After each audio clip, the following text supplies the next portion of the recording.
Subscribe now and press the bell icon. Never miss an update. Hello दोस्तों, आप लोगों का स्वागत है हमारे यूट्यूब चैनल फोकस ऑनलाइन पे। अभी तक आप लोगों ने मोशन के विषय में पढ़ा, वेग पढ़ाया, वेलोसिटी पढ़ाया। भाई इसे सब्सक्राइब आप करें या ना करें, लेकिन इसे ज़रूरतमंद स्टूडेंट के पास ज़रूर शेयर करें। अगर इसे बनाने में कुछ मेहनत कर रहे हैं तो भाई उसका लाभ उठाइए, ठीक है।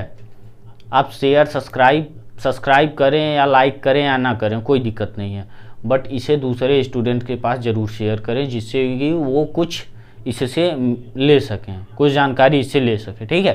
तो अब बात क्या करेंगे, हमने अभी तक आप लोगों को क्या पढ़ाया, वेग पढ़ाया एंड वेग, चाल, दूरी, समय, सब ये सब बताया, ठीक है। तो अब बात करेंगे, जैसे मान लीजिए हमने एक पिंड से यहाँ से हमने ए पॉइंट से चलना स्टार्ट किया और बी पॉइंट पे पहुँचे हम। प्रारंभिक वेग u हमने स्टार्ट किया, लास्ट में हमारा वेग क्या था, v था, ठीक है। तो प्रारंभिक वेग और अंतिम वेग ये हम पढ़ सकते हैं भाई। प्रारंभिक वेग और अंतिम वेग, अंतिम वेग, प्रारंभिक वेग और अंतिम वेग की बात कर ली हमने, ठीक है। तो अब बात करेंगे भाई कि अब प्रारंभिक वेग और अंतिम वेग में कुछ समय लगेगा, t मान लेते हैं भाई, समय को हमने t मान लिया, ठीक है। तो अब हमारे पास क्या ऑप्शन आ गया, तीन चीज हमको मालूम है, प्रारंभिक वेग और अंतिम वेग, समय। अगर इन दोनों के वेग को अंतर देखा जाए भाई, कुछ ना कुछ, जैसे मान लीजिए हम 20 किलोमीटर प्रति घंटा की स्टार्ट किया और लास्ट में हमने 60 किलोमीटर प्रति घंटा की स्पीड रखी, और इसके बीच की जो टाइम पीरियड है हमारा करीब मान लीजिए 4 किलोमीटर है, ठीक है, और डिस्टेंस हमें मालूम है।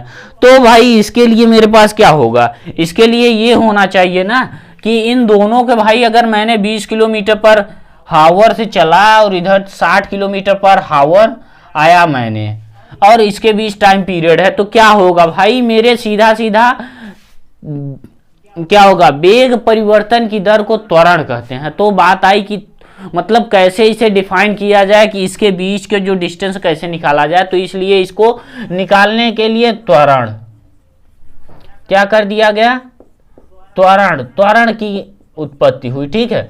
अभी तक हमारे पास चाल दूरी की थी, वेग का था, ठीक है। अब त्वरण की आ गई। त्वरण क्या है भाई, वेग परिवर्तन की समय दर को तन की समय दर को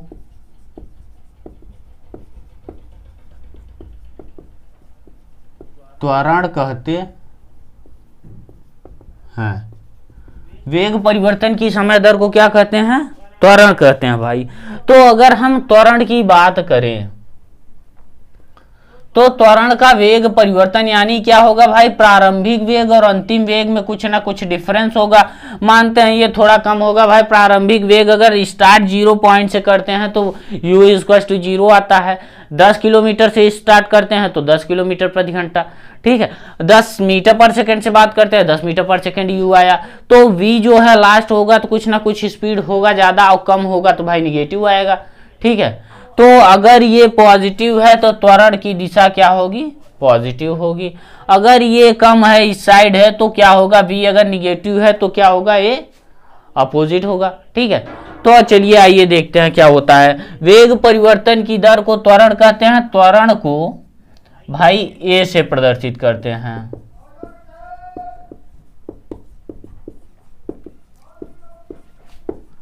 मुझे मालूम है भाई। तो अब क्या करेंगे, a = क्या होगा, वेग परिवर्तन यानी v - u/t। हमारे पास ये आ गया वेग परिवर्तन की समय दर को। अच्छा माइनस है तो भाई ये सीधी सीधी बात आती है कि सर माइनस है तो जाहिर सी बात है कि इसका जो है यूनिट यानी मात्रक कभी घटेगा नहीं भाई, मात्रक जो है सेम होगा। तो मीटर प्रति सेकेंड और प्रति सेकेंड आपका दिया हुआ है। तो आपका टोटल क्या आता है भाई, आपका यहाँ से आपका निकल जाता है कि मीटर प्रति सेकेंड स्क्वायर। आपका सीधा सीधा ए आ जाएगा क्या, v - u/t, और ये क्या आ जाएगा मीटर प्रति सेकेंड स्क्वायर। अगर हम बात करें डेल्टा वी की, तो delta V is equal to V minus U होगा, क्यों? और डेल्टा टी की बात करें तो क्या होगा, T1 minus T2 minus T1 होगा। भाई कुछ ना कुछ समय अंतराल होगा। तो अगर बात करते हैं तो अब सीधा सीधा हम निकाल सकते हैं यहां से A इज इक्वल टू सीधा सीधा आपका आ जाएगा क्या, ताक्षणिक अगर त्वरण की बात करें तो ताक्षणिक त्वरण। ताक्षणिक त्वरण क्या है भाई आपका, सीधा सीधा आप निकाल सकते हैं v instantaneous is equal to सीधा सीधा आपका आया क्या, limit of delta T tending to 0 delta of v divide by delta of t। अच्छा, अब इसके बीमीय सूत्र की बात करें भाई, a की बीमा इज इक्वल टू क्या होगा, यल टी पे पावर माइनस ऑफ 2। ठीक है, तो अब ये हो गया आपका यहां तक के। अच्छा ये बताइए कि अगर एक समान वेग रहे तो त्वरण क्या होगा। अब हम इसी पॉइंट से निकाल लेते हैं एक समान वेग के लिए। ठीक है, तो इतना आप लोग नोट जरूर कीजिएगा। अगर कोई केस फर्स्ट आता है एक समान वेग के लिए, एक समान वेग के लिए, ठीक है, एक समान वेग के लिए क्या होगा भाई, अब हमारा यहां से एक समान वेग के लिए सीधा सीधा v बराबर u हमारे पास है, मालूम है हमें। ठीक है, तो अब हम क्या कर सकते हैं भाई, सीधा सीधा यहां से हमने रख दिया इसमें, तो a is equal to V minus V upon T is equal to 0 आ जाएगा। तो आपका फर्स्ट नोट क्या आता है कि एक समान वेग के लिए त्वरण का मान 0 होता है। ठीक है, फर्स्ट ऑप्शन क्या है आपका, एक समान वेग के लिए त्वरण का मान 0 होता है। नोट नंबर फर्स्ट, एक समान वेग के लिए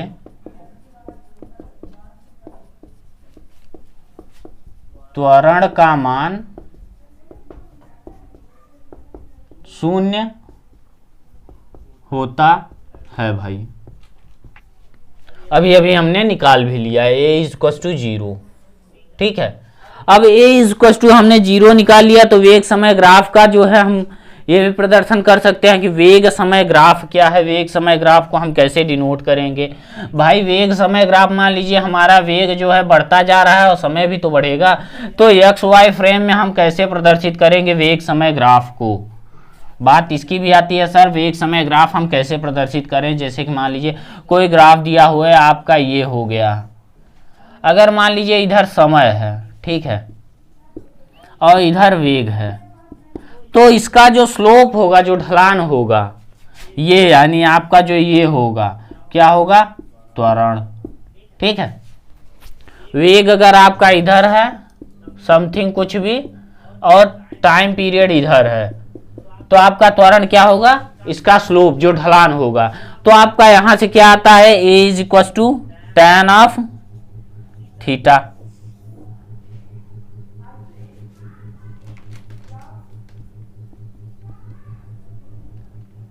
ठीक है, तो ये हमको मालूम हो गया। अब यहां से क्या करेंगे भाई, दूरी विस्थापन भी हम कर सकते हैं। दूरी विस्थापन भाई अगर हम कर दिए, जैसे कि मान लीजिए ये हमारे पास एक है, अगर हमारा समय ये है और दूरी ये है, दूरी या विस्थापन, तो भाई वेग क्या होगा, ये होगा वेग आपका। ठीक है, दूरी विस्थापन ग्राफ में। ओके, तो चलिए ये हो गया आपका दूरी विस्थापन ग्राफ, और ये हो गया वेग त्वरण ग्राफ यानी वेग समय ग्राफ। ठीक है, तो अब बात क्या करेंगे, आ जाएंगे अब थोड़ी से आगे के प्रोसेस पे। अब क्या आएगा आप लोगों का, न्यूटन के गति के नियम पे हम। ठीक, अब आप लोगों को इतना समझ में आया। चलिए आइए अब लोग देखते हैं भाई गति के समीकरण। गति के समीकरण किसने दिया भाई, न्यूटन ने दिया है। न्यूटन कौन है, बहुत बड़े साइंटिस्ट थे। तो चलिए आइए देखते हैं भाई न्यूटन के विषय में, यानी गति के समीकरण। गति के समीकरण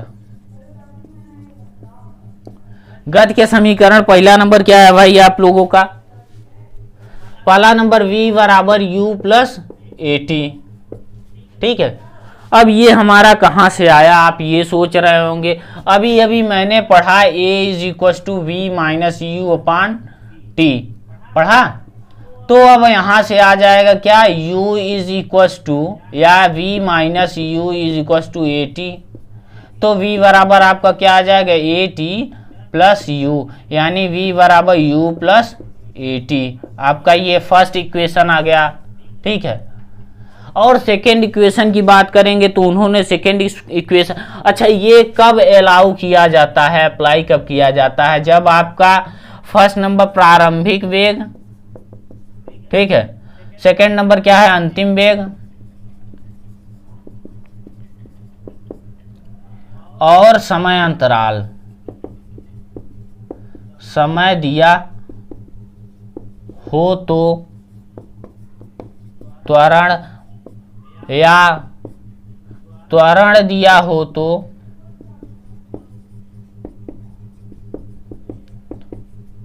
प्रारंभिक वेग, या प्रारंभिक वेग दिया हो तो अंतिम वेग। मतलब कि अब आप इस इक्वेशन से डिस्टेंस का कोई लेना देना नहीं है इससे।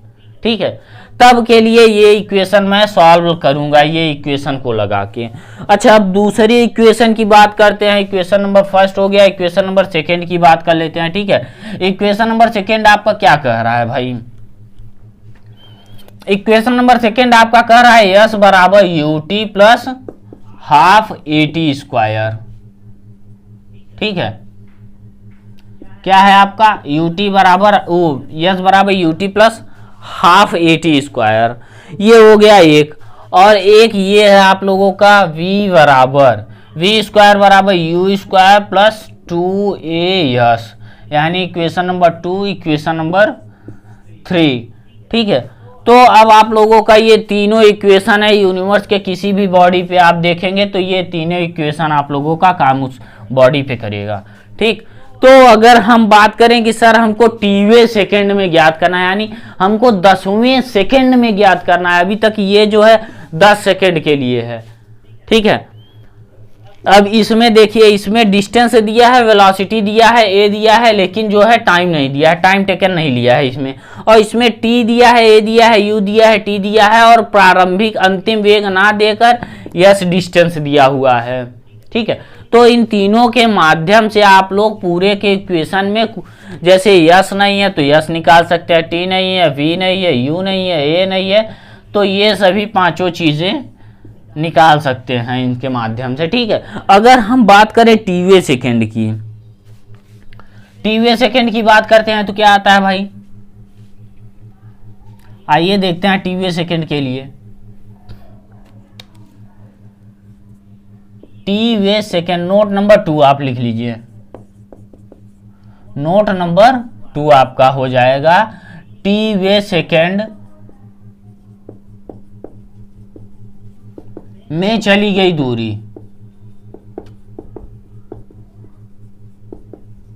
दूरी भाई, दूरी यहां नहीं, यहां नोट करना चाहिए, दूरी, यानी यस ऑफ टी बराबर क्या होगा, यू टी प्लस हाफ ए कोष्ठक में 2t माइनस 1। ठीक है, आपका क्या होगा भाई, 2t माइनस ऑफ 1, ये इक्वेशन न्यूटन ने दिया भाई।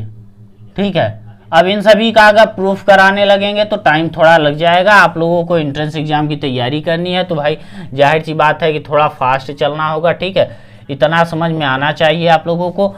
ठीक, तो t सेकेंड में दूरी हो गई।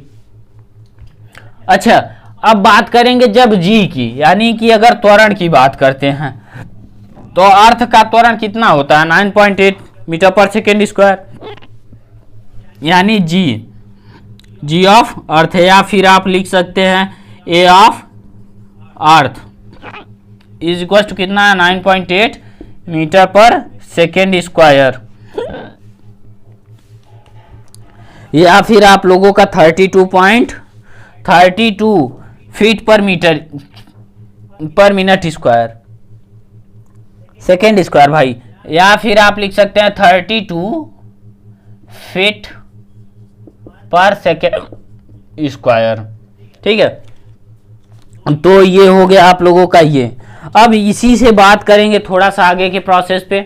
ओके,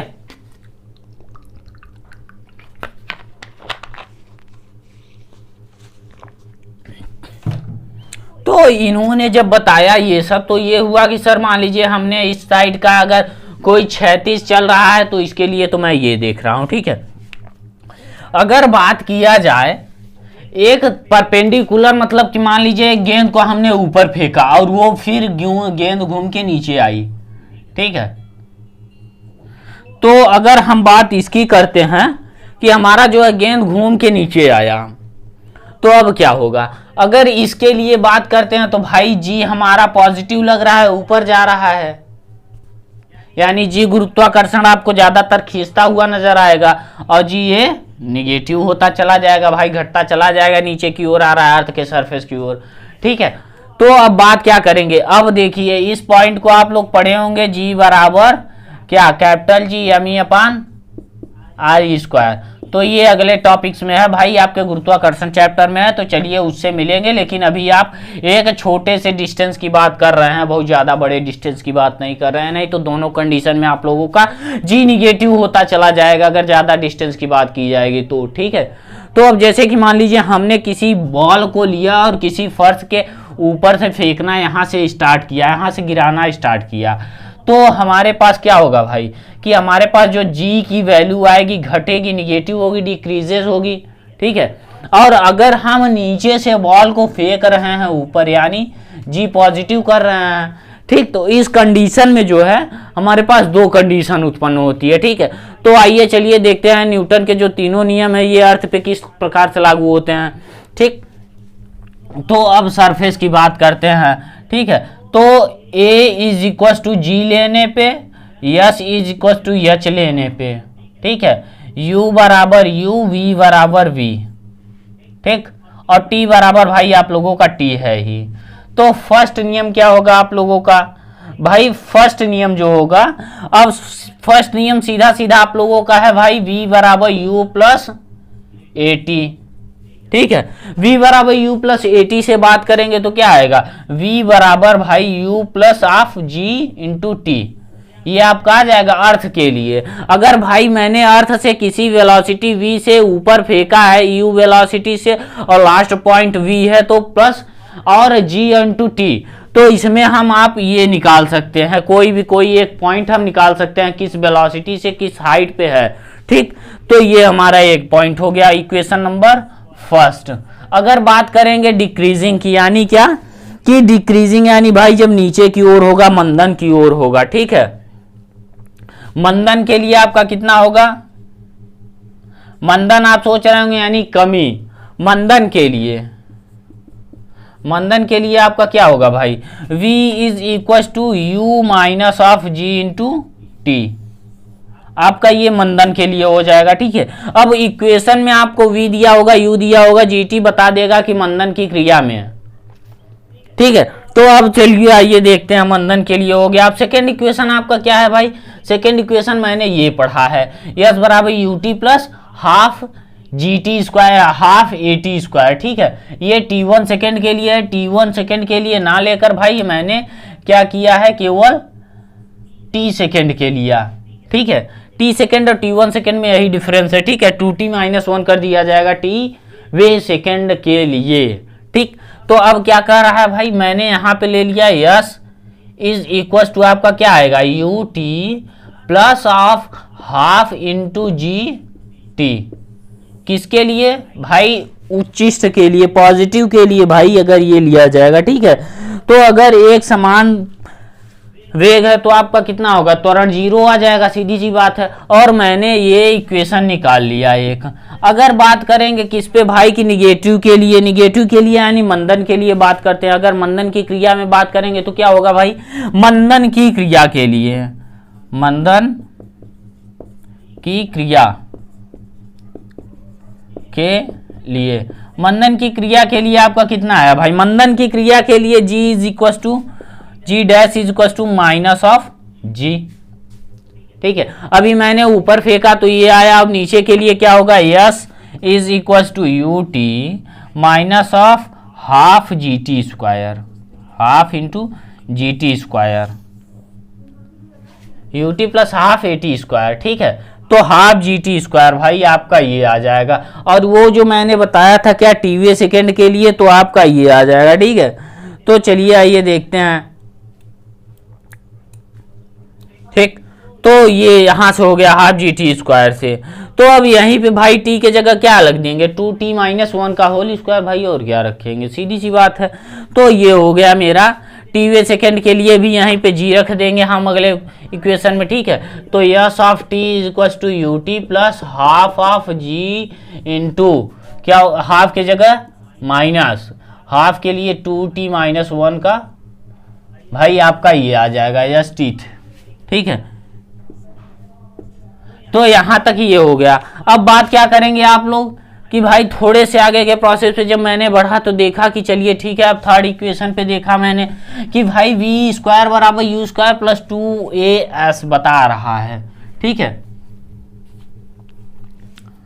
अगर बात करेंगे वी स्क्वायर बराबर यू स्क्वायर प्लस 2as पे, क्या वी स्क्वायर बराबर you square plus 2as।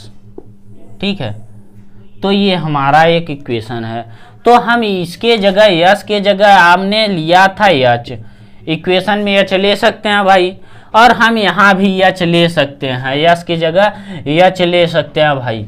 First number में v बराबर यू प्लस ए टी जो पढ़ा था मैंने, इसमें एच की वैल्यू नहीं है। ठीक है, तो आइए देखते हैं भाई, यस बराबर एच लेंगे तो वी स्क्वायर बराबर you square plus 2a h। ठीक है, आपका ये आ जाएगा यहाँ तक की इक्वेशन। ठीक है, तो आपका ये फाइनल हुआ। अब मैंने जी की वैल्यू भी बता दिया आप लोगों को। ठीक है, और जी के कैसे यूज किए जाएंगे वो भी मैंने बता दिया। तो अब क्या है आप लोगों का, अब आ जाता है न्यूमेरिकल्स की बात। ठीक है, गुरुत्व के अंतर्गत मैंने बताया। ठीक है, चलिए अब देखिए क्या बता रहे हैं भाई कि जी इज इक्वल टू, आपने पढ़ा है 9.8 मीटर पर सेकेंड स्क्वायर, जगह जगह इसका यूज आप लोगों का 10 मीटर पर सेकेंड स्क्वायर भी किया जाएगा। क्यों किया जाएगा, ये प्रायोगिक मान है, ये निश्चित मान है। तो आप लोगों का ये आ गया। ठीक, तो आप इससे ना घबराइएगा, अगर क्वेश्चन ज़्यादा लंबा जा रहा है तो इससे रख के आप सॉल्व कीजिएगा। ठीक है, नियर अबाउट आंसर वही आएगा। तो अब ये हो गया, और मैंने जी के सभी टॉपिक्स को बता दिया। ठीक है, अच्छा जब किसी भी वस्तु को, अब बात एक और टॉपिक्स पे कर लेते हैं, डेंसिटी एंड ये मास पे। ठीक, तो अगर हम किसी वस्तु को, एक क्वेश्चन आप लोगों के लिए फिर दे रहे हैं कि अगर हम किसी वस्तु को, किन्हीं दो बॉल, किन्हीं दो वस्तुओं को समान, मतलब समान, एक समान वस्तु, ठीक, जिसमें द्रव्यमान जो है सबका भिन्न हो जाएगा, जैसे मान लीजिए 10 किलोग्राम 5 किलोग्राम की कोई वस्तु है, अगर घनत्व तो दोनों का सेम है, डेंसिटी सेम है, तो दोनों सेम में नीचे आएंगे। ठीक है, अगर डेंसिटी अलग है, जैसे कि मान लीजिए कोई दो बॉल, हमारे पास कोई दो बॉल जिसमें घनत्व, पहले का घनत्व ρ1 एंड और दूसरे का ρ2 है। ठीक है, अब ρ1 और ρ2 है, तो ये जो है ρ1 एंड ρ2 घनत्व, तो भाई अगर ρ1 और ρ2 है जिसमें से पहले का दूसरे का, और दिया हुआ है क्या कि ρ1 इज ग्रेटर देन ऑफ ρ2, यानी पहले का घनत्व दूसरे के घनत्व से बड़ा है। ठीक है, ज्यादा है, तो आप लोगों का कौन सा सबसे पहले नीचे गिरेगा, अगर हाइट जो h1 is equal to h2, दोनों की हाइट अगर मान लीजिए यही है, एक पॉइंट ये है, एक पॉइंट ये है। ठीक है, यहाँ से h गिर रहा है, यहाँ से दोनों बॉल मतलब इसी नीचे गिर रहे हैं, दोनों की सेम हाइट है। ठीक, तो अब दोनों की सेम हाइट है, h1 is equal to h2, तो कौन सा बॉल पहले गिरेगा, ρ1 एंड ρ2 की बॉल। तो भाई मैंने पढ़ा है घनत्व बराबर द्रव्यमान बटे आयतन। ठीक है, तो आपका रो इज प्रोपोर्शनल टू एम, आपका आ गया मास। ठीक, अब आप सीधा सीधा जिसका भाई घनत्व ज्यादा होगा वो सबसे पहले नीचे गिरेगा और जिसका घनत्व सबसे कम होगा वो सबसे बाद में नीचे गिरेगा, जबकि अगर घनत्व सेम है और द्रव्यमान भी सेम है उनका, ठीक है। अब आप सोच रहे होंगे कि घनत्व सेम है, घनत्व ज्यादा है तो द्रव्यमान, भाई मैंने बताया द्रव्यमान दोनों का सेम है तो हो सकता है आयतन आपका कम हो, ठीक है। तो अब क्या कह रहा है भाई कि यहां ये भी तो आता है 1/v प्रोपोर्शनल, तो आपका ये, ठीक है। तो अब इससे आपका निष्कर्ष सीधा सीधा निकलता है, जिस वस्तु का घनत्व सबसे अधिक होगा वह वस्तु ज्यादा जल्दी नीचे गिरेगी, यानी कम समय लेगी नीचे आने में। तो अब चलिए इसी नोट को एक नोट बना के लिख लेते हैं, नोट नंबर 3, ठीक है। नोट नंबर 3 आप लोगों का क्या है?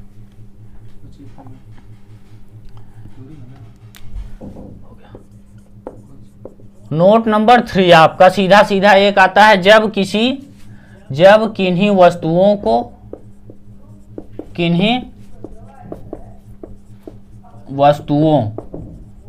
एक समान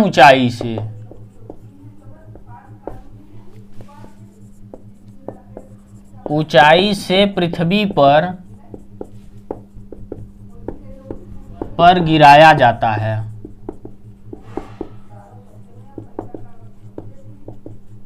तो जिसका घनत्व ज्यादा होगा,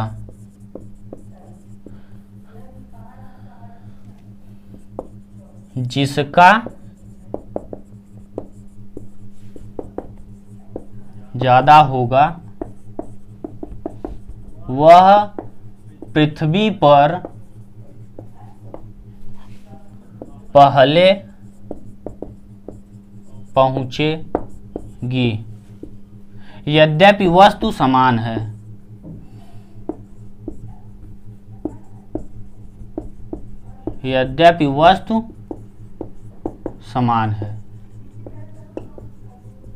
तो निष्कर्ष निकलता है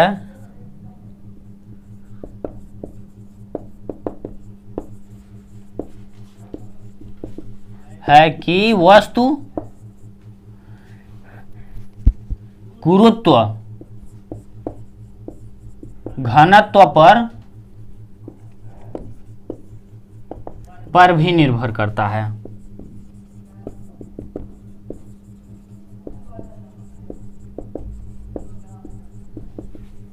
न कि द्रव्यमान पर।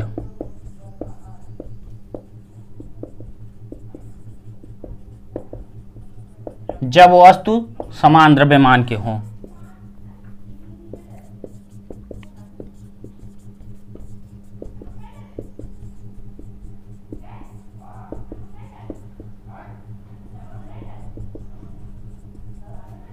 या असमान द्रव्यमान। भाई अब सीधा सीधा द्रव्यमान समान हो या असमान द्रव्यमान हो, लेकिन यह वस्तु गुरुत्व जो है घनत्व पर निर्भर करता है। तो सीधी सी बात है कि आप लोगों का ये फाइनल होता है, ये नोट नंबर 3 है, ठीक है। तो इसमें आप लोगों से पूछ लेगा कि दो वस्तुएं जिनका द्रव्यमान 50 किलोग्राम है, 30 किलोग्राम है, जिसमें से घनत्व 50 किलोग्राम का जो है कम है और 30 किलोग्राम का घनत्व ज्यादा है, तो कौन सा वस्तु सबसे पहले पृथ्वी पे गिरेगा? तो भाई ऑप्शन में आप 30 किलोग्राम लगाइएगा, ठीक है। तो चलिए हम आप लोगों से अब अगले वीडियो में मिलेंगे इस मोशन के न्यूमेरिकल के साथ, ठीक है। तो आप लोगों से चलिए अगले वीडियो में मिलते हैं। इसे शेयर कीजिए, सब्सक्राइब कीजिए, लाइक कीजिए। ओके, तब तक के लिए बाय।